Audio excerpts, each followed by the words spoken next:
Hello everyone, welcome to this Wheelhouse video. Today we're going to be looking at our modern dashboard capabilities within the system. This is really helpful for rail schedulers, operators, as well as rail managers that need quick, decisive, actionable material and data within the system. On our dashboard, the first thing you'll notice towards the top right is you have the ability to customize this dashboard so that you get the information that's most pertinent to your role. You can either check or deselect any of the panels that we have, and we're always working to add more, so there are going to be more panels in the future. In addition to that, you have full customizability in terms of which panels you want placement-wise, as well as how much screen real estate they take up. You just use the unlock button on any of the panels, and then from there you can either move the panel around and reshape it if you desire.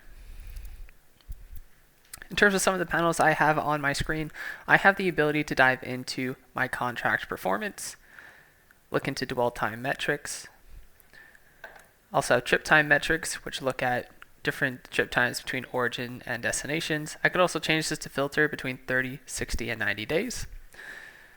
I've got my cycle times as well, which allow me to further adjust different times using the calendar, as well as I've got different filters if I want to look for specific origins or destinations.